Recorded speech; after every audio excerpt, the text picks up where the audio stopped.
सर्वेश्वर दयाल सक्सेना की ये पंक्तियां बहुत गहरी है ना। गोली लगने पर एक के मुंह से राम निकला, दूसरे के मुंह से माओ, पर तीसरे के मुंह से निकला आलू। और पोस्टमार्टम की रिपोर्ट क्या कहती है? पहले दो के पेट भरे हुए थे। ये कविता असल में एक बहुत ही सीधी लेकिन चुभने वाली बात कह रही है कि दर्शन यानी जिंदगी के बड़े बड़े सवाल वो लोग ही सोच पाते हैं जिनका पेट भरा हो। तो आज इसी सवाल की तह तक चलते हैं। फिलॉसफी यानी दर्शन है क्या और कैसे ये दुनिया के सबसे पुराने, सबसे मुश्किल सवालों से जुड़ा है। जैसा कि कविता ने इशारा किया, इन सवालों तक पहुंचने के लिए एक बहुत ही बुनियादी शर्त है जो अक्सर हम नजरअंदाज कर देते हैं। तो आज के सफर में हम 4 पड़ावों से गुजरेंगे। पहले हम समझेंगे कि ये भरे पेट का दर्शन आखिर है क्या। फिर हम इंसान के सोचने की शुरुआत तक जाएंगे। इसके बाद हम दर्शन की 3 बड़ी दुनियाओं को खंगालेंगे और आखिर में हम इस बात पर गौर करेंगे कि कभी कभी कुछ न जानना ही सबसे बड़ी ताकत कैसी बन जाता है। तो चलिए सबसे पहले और सबसे जरूरी सवाल से ही शुरू करते हैं। विचार की नींव आखिर पड़ती कहाँ से है? अक्सर हम दर्शन और फिलॉसफी शब्दों को एक ही मान लेते हैं, पर इनकी जड़ें अलग अलग हैं। भारतीय परंपरा में दर्शन का मतलब है देखना, मतलब सिर्फ आंखों से नहीं बल्कि अपनी समझ से, अपनी चेतना से सच्चाई को महसूस करना। दूसरी तरफ पश्चिमी परंपरा में फिलॉसफी शब्द 2 शब्दों से मिलकर बना है, फिलॉस यानी प्रेम और सोफिया यानी ज्ञान। तो फिलॉसफी का मतलब हुआ ज्ञान से प्रेम। एक में देखने पर जोर है तो दूसरे में ज्ञान की खोज पर, लेकिन दोनों का रास्ता एक ही जगह आकर मिलता है और वो है कि बड़े बड़े विचार तभी जन्म लेते हैं जब पेट भरने जैसी बुनियादी जरूरतें पूरी हो चुकी हों। तो ठीक है, पेट भर गया, अब सोचने का समय मिला। लेकिन सोचने की ये काबिलियत, ये क्यों पूछने की ताकत हम इंसानों में आई कहां से? इसका जवाब साल पीछे जाना होगा। जरा इस टाइमलाइन को देखिए।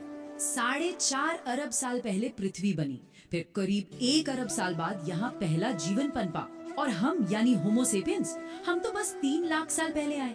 मतलब इस पूरी कहानी में हम एक बहुत ही नए किरदार हैं और सोचने विचारने यानी फिलॉसफी की संगठित शुरुआत तो बस करीब 4000 साल पहले हुई। सोचिए, इंसान के अस्तित्व के ज्यादातर हिस्से में दर्शन के लिए ना तो फुर्सत थी, न ही दिमागी क्षमता। तो ये क्षमता आई कहां से? एक बहुत बड़ा बदलाव हुआ हमारे शरीर के अंदर, हमारे दिमाग में। होमो हैबिलिस के मुकाबले होमो सेपियंस के दिमाग का साइज लगभग 2 गुना हो गया। खास तौर पर जो दिमाग का अगला हिस्सा है, जिसे प्री फ्रंटल कॉर्टेक्स कहते हैं, वो बहुत विकसित हुआ।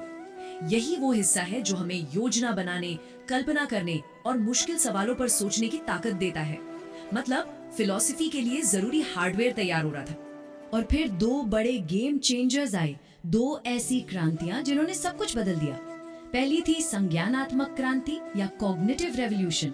इसने हमें कल्पना करने, कहानियां गढ़ने और ऐसी चीजों के बारे में बात करने की ताकत दी जो मौजूद ही नहीं है, जैसे भगवान, देश या पैसा। और दूसरी थी कृषि क्रांति। खेती ने हमें एक जगह टिकना सिखाया, खाने की चिंता कम हुई और समाज में कुछ लोगों को फुर्सत मिली। यही वो फुर्सत थी जिसमें कला, विज्ञान और दर्शन का जन्म हुआ। तो फिलॉसफी कोई अचानक हुई घटना नहीं है, ये लाखों सालों के विकास का नतीजा है। तो अब माहौल तैयार था, दिमाग विकसित हो चुका था, पेट भरा हुआ था और सोचने के लिए फुर्सत भी थी। अब इंसानों ने अपने आसपास की दुनिया को और खुद को समझना शुरू किया और यहीं से दर्शन की 3 बड़ी दुनियाएं या 3 मुख्य शाखाएं निकल कर आईं। सबसे पहला और शायद सबसे बड़ा सवाल जो इंसान ने पूछा वो था, ये सब है क्या? ये दुनिया, ये ब्रह्मांड, ये तारे, ये हम, इसका असल रूप क्या है? इसकी अंतिम सच्चाई क्या है? दर्शन की इस शाखा को कहते हैं तत्व मीमांसा या मेटाफिजिक्स। ये उन सवालों से जूझती है जो हमारी रोजमर्रा की दुनिया से परे हैं, जैसे क्या ईश्वर का अस्तित्व है? क्या शरीर के बाद भी आत्मा रहती है? ये ब्रह्मांड कैसे बना? ये वो सवाल हैं जिनका जवाब विज्ञान के पास भी पूरी तरह से नहीं है। ठीक है, दुनिया को समझने की कोशिश तो शुरू हो गई, लेकिन फिर एक और मुश्किल सवाल खड़ा हुआ। हम जो कुछ भी जानने का दावा कर रहे हैं, हमें कैसे पता कि वो सच है? और यहीं से जन्म हुआ ज्ञान मीमांसा का, यानी एपिस्टेमोलॉजी का। ये ज्ञान का सिद्धांत है। ये पूछती है, ज्ञान और राय में क्या फर्क है? किसी बात को सच मानने के लिए क्या सबूत काफी है? क्या हम अपनी इंद्रियां, मतलब जो हम देखते, सुनते या महसूस करते हैं, उस पर पूरी तरह भरोसा कर सकते हैं? ये वो ब्रांच है जो हमारे जानने के तरीकों पर ही सवाल उठाती है। तो हमने दुनिया को समझा, अपने ज्ञान को परखा।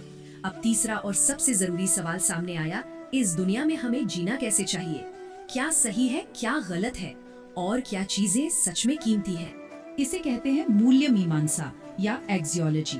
ये मूल्य यानी वैल्यू की स्टडी है। इसके भी दो मुख्य हिस्से हैं। एक है एथिक्स यानी नीति शास्त्र, जो हमें सही और गलत, अच्छे और बुरे का फर्क सिखाता है, और दूसरा है एस्थेटिक्स यानी सौंदर्य शास्त्र, जो ये समझने की कोशिश करता है कि खूबसूरती क्या है, कला क्या है।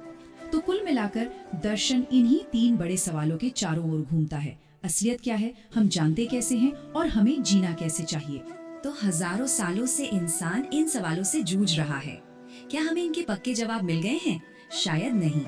और यहीं पर दर्शन का सबसे खूबसूरत पहलू सामने आता है। शायद इसका मकसद जवाब ढूंढना है ही नहीं। आज से करीब 2500 साल पहले महान यूनानी दार्शनिक सुकरात ने एक बात कही थी, जो आज भी उतनी ही सच है। उन्होंने कहा था, एकमात्र सच्ची बुद्धिमत्ता ये जानने में है कि आप कुछ नहीं जानते। क्या मतलब है इसका? इसका मतलब है कि दर्शन का असली लक्ष्य हमें सब कुछ बता देना नहीं है, बल्कि हमें प्रबुद्ध अज्ञान तक पहुंचाना है। ये एक ऐसी अवस्था है जहां हमें यह एहसास होता है कि हम कितना कम जानते हैं। अब ये प्रबुद्ध अज्ञान है क्या? इसका मतलब है ये जानना कि हमारे ज्ञान की एक सीमा है।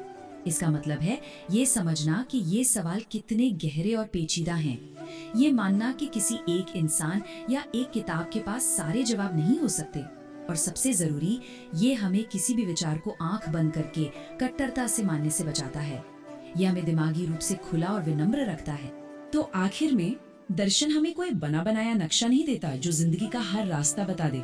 नहीं, ये हमें एक कंपास देता है। एक ऐसा कंपास जो हमें हमेशा सही सवाल पूछने की दिशा में गाइड करता है। तो असल सवाल ये नहीं है कि जवाब क्या है। असल सवाल ये है कि हमारी यात्रा किस सवाल से शुरू होगी।